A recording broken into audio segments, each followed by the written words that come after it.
शुक्रिया आपका। और जो लोग यहाँ पर आए हैं हमारे बुलाने पर मीटिंग के लिए, उनका भी धन्यवाद अदा करता हूँ।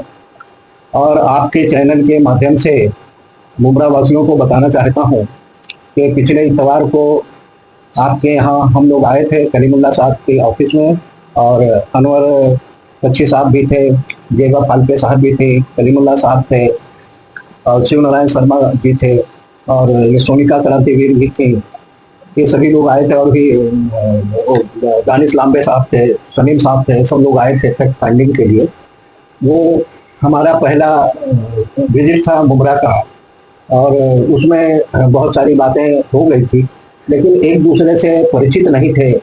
और तो इसलिए जो है आज की मीटिंग यहाँ बुलाई गई थी कि उस दिन जो तय हुआ था कि हमें सबको मिलकर काम करना है, तो उसकी रूपरेखा बनाने के लिए आज यहाँ पर मीटिंग बुलाई गई थी, और सभी लोग यहाँ पर आए हैं। और करीब 11 बजे लोग आए हैं, और अभी तक जो है उस पर डिस्कशन हुआ है। और पहली बात तो ये तय हुआ है कि जो बेघर हो रहे हैं या जो बेघर होने वाले हैं, हो गए हैं, उनकी लड़ाई लड़ने की यहाँ पर हिकमत अमली तैयार की गई है, उसका रूपरेखा बनाया गया है। और एक टेम्पररी टीम भी यहाँ पर घोषणा की गई है। वो टीम की जिम्मेवारी यह है कि मुमरा के तमाम लोगों को, यहाँ पर यह तय हुआ है कि उस लड़ाई को चंद गुट मिलकर के नहीं जीत सकते हैं, थोड़े से एक भीड़ भाड़ लेके नहीं जीत सकते हैं, बल्कि यहाँ पर यह तय हुआ है कि मुमरा में रहने वाले हर फर्द की मदद लेने की जरूरत है। वो कोई गुटबाजी नहीं हो। जब आम आदमी की बात आ गई, मुमरा के हर बच्चे से मदद लेने की जरूरत है, ये यहाँ पर तय हुआ है, और तभी ये लड़ाई आसान होगी। आज यहाँ पर यही तय हुआ है, और कुछ रूपरेखा बनी है, उसके बारे में और साथी भी बात करेंगे जी। और काफी वर्ष से हम लोग काम कर रहे हैं इस मामले में। इसमें कई बायर्स, होम बायर्स है जिनके साथ चीट होता है, काफी चीजें इसमें भी हम लोगों ने काम किया है। इस वक्त जो हम लोगों ने मुमरा में देखा था पिछले रविवार को, तो कुछ चीजें ऐसी नजर आई थी कि वहां पर जैसे एक बस्ती में आग लगती है, तो बस्ती की आग को बुझाने के लिए हर व्यक्ति, चाहे वो गलत मिजाज का हो, बदमाश हो, खूनी हो, हत्यारा हो, वो भी ऐसी स्थिति में पानी देने का काम करेगा। तो वो स्थिति वहां हमें दिखी, मगर थोड़ा सा फर्क नजर आया। तो उस वजह से हम लोगों ने यहां मीटिंग में तय किया कि ऐसा नहीं होना चाहिए, जरा भी फर्क नहीं होना चाहिए। हर वह व्यक्ति, चाहे वो अपराधी रहा हो या ना रहा हो, वो सब लोग अगर पानी दे रहे हैं उस आग को बुझाने के लिए, तो उसमें किसी को भेदभाव नहीं करना है, उनका साथ देना है, ना कि उनको अपने से दूर करना है। जैसे एक मैं सीधा उदाहरण देता हूं, ये मंदिर या मस्जिद में जो माहौल रहता है, उस माहौल का ही असर है कि अगर कोई व्यक्ति गंदगी मचाना चाहे तो नहीं मचाएगा, उसका दिल उस गवाही नहीं देगा।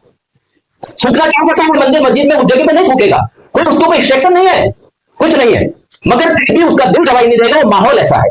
ठीक यही माहौल आपको अपराध करने पर मजबूर कर देता है, और वही स्थिति होती है कि एक के पीछे एक अपराध होते चले जाते हैं।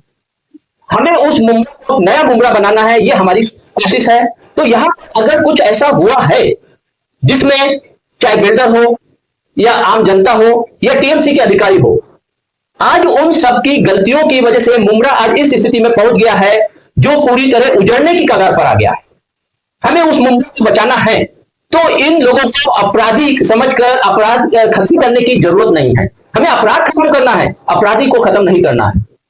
गलतियां होती है आपके बच्चों से, तो आप क्या करते हैं? उसको समझाते हैं, समझाकर रास्ते पर लाते हैं। ठीक वही काम हमें यहां पर मुमरा में करना होगा। हमें उन लोगों को समझाना होगा, उन लोगों को सही रास्ते पर लाना होगा, और वो सारे कदम उठाने होंगे जिससे मुमरा नए रूप से बच सके और ऐसा ना हो।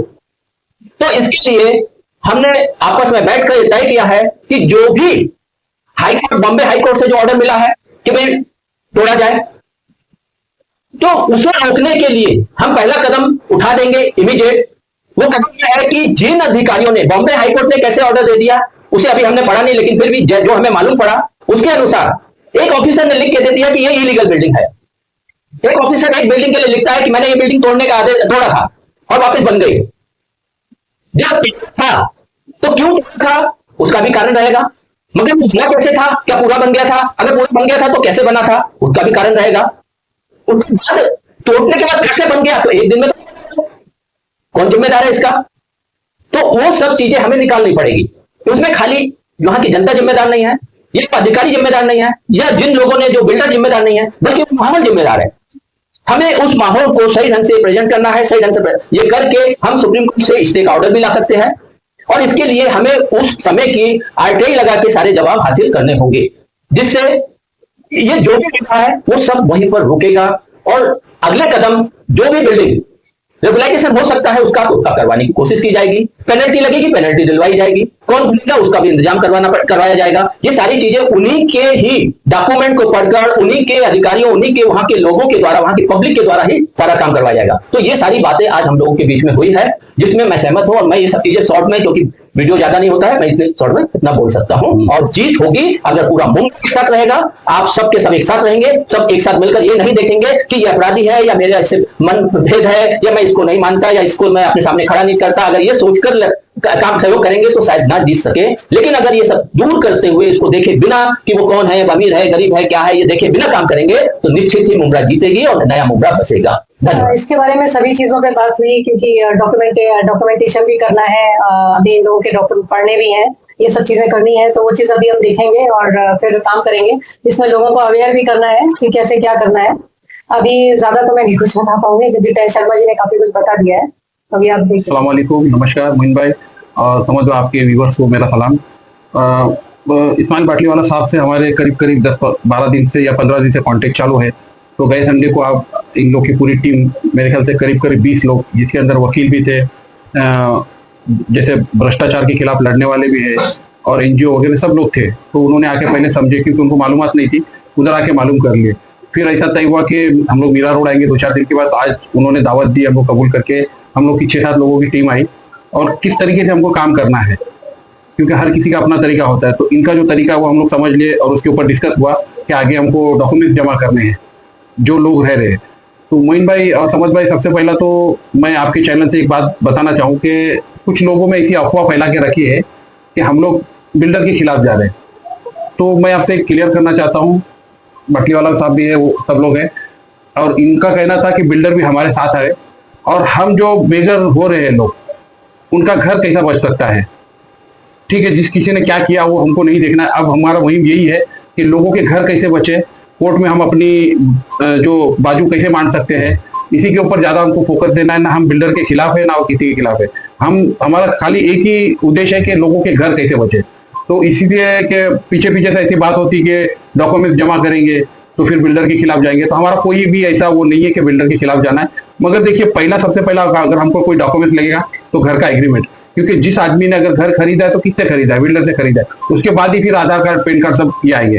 तो मैं बिल्डर भाइयों से भी ये निवेदन करना चाहूंगा कि हमारा कोई भी आपसे कोई दुश्मनी नहीं, ना आप लोगों से हमारा कोई बैर है कि आपको फंसाना चाहे। हम तो, हमारा उद्देश्य ये है कि वो लोगों के घर कैसे बचे, इसी के ऊपर हम लोग काम कर रहे हैं। और आप बराए मेहरबानी किसी को ना रोके कि बाबा आप पेपर मत दो करके, हमको ये देखना किसी के घर कैसे बच रहे हैं। तो उसके लिए हम लोग डॉक्यूमेंट जमा कर रहे हैं, बाकी हम लोग का कोई उद्देश्य नहीं है। और मुमरा की जो सिल विभाग की पब्लिक है, जिनको नोटिस आई है, उनसे हमारी गुजारिश नहीं है कि एक मेरा ऑफिस है, एक कलीम भाई का ऑफिस है, दोनों ऑफिस में कहीं भी आप डॉक्यूमेंट जमा करो, और तय ये हुआ कि वो डॉक्यूमेंट्स हम लोग लाके मीरा रोड में बाटलीवाला साहब को लाके देंगे, और फिर वो उसके ऊपर स्टडी करके हम लोग का आगे का कदम क्या करना है। ये हम लोग का एक 8 दिन के बाद फिर एक मीटिंग होगी, उसके ऊपर तय करेंगे। उसके ऊपर इन लोग स्टडी करेंगे कि डॉक्यूमेंट्स के अंदर क्या क्या मजबूती है, और हम लोग कोर्ट में अपनी बाजू कैसे मान सकते हैं, और कैसे हम लोग स्टे लाने के ऊपर काम करेंगे। तो हम लोग दिन रात इसमें लगाए हुए हैं, जहां चाहे वहां हम लोग जाने के लिए तैयार है। कि सुप्रीम कोर्ट जाना है तो हमको दिल्ली भी जाना पड़ेगा। तो इनकी टीम बहुत बड़ी टीम है। ये तो अभी जो 20 लोग लाए थे, ये तो कुछ भी नहीं, इसके बावजूद भी काफी लोग हैं जो पीछे से काम कर रहे हैं। तो मेरी मुमरा के आवाम से यही गुजारिश है कि जो डॉक्यूमेंट्स है तो ही हम आपको साबित करवाएंगे कि आप इस बिल्डिंग में, इस घर में रहते। नहीं तो अगर आप डॉक्यूमेंट्स नहीं देंगे तो हम लोग लड़ाई नहीं लड़ पाएंगे, और हम लोग सुप्रीम कोर्ट में अपनी बाजू मान नहीं पाएंगे। तो बड़ा ही मेहरबानी है, आपकी मेहरबानी हम पे होगी कि आप डॉक्यूमेंट्स दो। जितने डॉक्यूमेंट्स ज्यादा रहेंगे, जितने लोग ज्यादा रहेंगे, उतने हम लोग मजबूत होंगे, और उतना हम लोग सुप्रीम कोर्ट में लड़ने के लिए सक्षम होंगे। बस यही कहूंगा। डॉक्यूमेंट्स कब तक जमा करना है? 1 महीने हम लोग ने टारगेट रखा, आज 25 तारीख है, तो 15 दिन का टारगेट रखा है हम लोगों ने। आने वाली 10 तारीख तक ये डॉक्यूमेंट जितने जल्द देंगे हम लोग। क्या क्या डॉक्यूमेंट्स आप महाराष्ट्र परिषद की या कि अभी जमातों को कार्रवाई के आदेश दिए गए, उन लोगों से आप क्या क्या डॉक्यूमेंट्स तलब करेंगे? देखो, सबसे पहली बात तो ये है कि हमारे माशरे के अंदर ये चीजें काफी है कि डॉक्यूमेंट्स पूरे नहीं होते। तो हम लोग को 4 डॉक्यूमेंट्स चाहिए। मैं जो आगे बताने वाला, सबसे पहले तो एग्रीमेंट कंपल्सरी है, उसके बाद Aadhaar card, PAN card, light bill tax लगा नहीं है बहुत से बिल्डिंग को, टैक्स लगा तो बहुत अच्छी बात है। उसके बाद में अगर पासपोर्ट की जेरॉक्स है, उसके बाद में गैस पावती है, पासबुक है, यानी जो भी तुम्हारे उस घर का एड्रेस होना चाहिए। ऐसा नहीं कि आप रहते हैं तिल विभाग में और आपका एड्रेस मुमरा का है, तो वो डॉक्यूमेंट मेहरबानी करके हमको मत देना, जितना हो सके उधर का एड्रेस दे दो, पासबुक भी रहेगी तो भी चलेगा। तो ये हमको सुप्रीम कोर्ट में आने वाले टाइम में अगर हमको हमारी केस खड़ा करना है तो हमको ये सब लगेंगे। और जहां तक मेरे को मालूम है कि सिल और दीवा विभाग में इसके अंदर कुछ 750 या 725 बिल्डिंग का टारगेट है। तो शील विभाग के अंदर मेरे ख्याल से कुछ 200 सवा 200 बिल्डिंग आती है। तो सभी से गुजारिश रहेगी कि अगर आपको अपना घर बचाना है तो आप हमको डॉक्यूमेंट दो और हमको हमारे पे भरोसा करो, क्योंकि हम आपका कोई इलेक्शन कार्ड नहीं ले रहे और ना कोई राजनीति इसमें उद्देश्य है हम लोग का। हम लोग को ये डॉक्यूमेंट्स कोर्ट में शामिल करने, सही बोला ना? तो इसमें कोई भी हमारा राजनीतिक उद्देश्य नहीं है। हमारा उद्देश्य सिर्फ ये है घर बचाना, मुमरा के लोगों के घर बचाना, आसरा बचाना, बस यही उद्देश्य है। देखिए, आज हम लोग जो यहाँ पे मीरा रोड में आज मीटिंग के लिए आए हैं, जैसा कि इससे पहले जो वीडियो में हमने बताया था कि एक मीरा रोड से जो यहाँ जिनके पास हम आए हैं वो मुमरा में इससे पहले आके विजिट करके गए हैं। और हम लोगों का कहीं ना कहीं मैसेज ये है कि कोई भी पॉलिटिकल पार्टी के थ्रू हम ये काम नहीं चल रहा है यहाँ पर। ये हर एक जनता का जो घर, आज जो लोगों का जो बेसिक जो राइट है कि भाई उनको हर एक इंसान को अपनी छत चाहिए, जिससे आज लोग बेघर हो गए। खान कंपाउंड में एबीपी में जो जिस तरीके से कार्रवाई हुई उसके बाद लोग रास्ते पे आ गए और उसके बाद में उनको किसी का सपोर्ट नहीं मिला, लोग रास्ते पे आ गए। तो हम ये कोशिश है हमारी कि जिन लोगों का घर अभी लाइन में है कि भाई इतनी बिल्डिंग टूटने वाली है तो भाई हम उनका घर बचा सकें। और ये बचाने के लिए कैसा है कि कोई भी एक इंडिविजुअल आदमी अगर इसके लिए कोशिश करे तो बहुत मुश्किल है। इसलिए हम जनता से अपील कर रहे हैं कि आप लोग अपने डॉक्यूमेंट्स यहाँ पे दें। और यहाँ पे कोई भी ऐसा शायद लोगों में ये मैसेज गया इससे पहले कि भाई ये जो टीम जो काम कर रही है बिल्डरों के खिलाफ है, ये ऐसा नहीं है। मुमरा में जो बिल्डर बने हैं ना, ये कोई ऐसा नहीं है कि भाई बहुत बड़े बड़े करोड़पति लोग आके भाई लोगों को चीट करने की इंटेंशन से यहाँ पर आए हुए थे। और उन्होंने ये देखो इससे पहले हाईकोर्ट में जो पिटीशन डाली गई है उसमें माफिया का पैसा लगा है ये करके बोल दिया था। तो भाई माफिया का पैसा लगा है तो क्या कोर्ट ने जिन्होंने ये पिटीशन डाला है ये माफिया एक्शन में है कहाँ और कहाँ से आई है ये माफिया? क्या मुमरा के लोकल लोग ही यहाँ के बिल्डर है? कोई बाहर से आकर या ऐसा कोई किसी का पैसा लगा या कोई है नहीं। यहाँ के जो लोग बिल्डर हैं कहीं ना कहीं वो भी ये सभी चीजों के अंदर वो भी थाने महानगर पालिका का शिकार हुए हुए लोग हैं। क्योंकि थाने महानगर पालिका को जब बार बार इंटीमेशन दिया जा रहा था, उनको पता था यहाँ पे इलीगल चीजें हो रही हैं, तो वो क्यों मुमरा में ही ये चीज को बढ़ावा दे रही है? जिस तरीके से आपने देखा होगा टोरंट का भी जो मुद्दा हुआ तो वो टोरंट को किसने लाई मुमरा में ये बोलकर कि भाई यहाँ पे ज्यादा लोग जो है वो लाइट चोरी कर रहे हैं। तो भाई चोरी करने के लिए तुम देते हो, तुम लोगों को खुद दे रहे हो, तुम्हारे अधिकारी लोग खुद देते हैं लोगों को कि ठीक है तुम डायरेक्ट में लाइन लगाओ। तो आज मुमरा में भी छूट किसने दिया? बिल्डिंग अगर इलीगल बन रही है, तुम अगर अपना ये मजबूती से या कार्रवाई करते या ये लगाते तो कोई जीपी बिल्डिंग बनने का सवाल ही नहीं होता ना। क्यों ये बना कैसे? इतना बड़ा ब्लंडर अगर बन के रेडी हो गया है तो ये कहां से आया? कहीं ना कहीं थाने महानगर पालिका इसके लिए अपनी आंखें बंद कर बैठी हुई थी, जिसकी वजह से आज सिर्फ बिल्डर ही लॉस में नहीं गया है, वहां की जनता भी बहुत बड़ा सफर कर रही है। और हम जनता से यही अपील करते हैं कि आप लोग, और इसमें हम तो चाहते हैं कि सिर्फ जनता ही नहीं, बिल्डर, बच्चे, बूढ़े, हर कोई इसमें जुड़े और इस मुहिम को कामयाब बनाए, क्योंकि ये जो टीम की आवाज बने ताकि हम लोगों को इस पे काम करने के लिए और इजी हो जाए थोड़ा।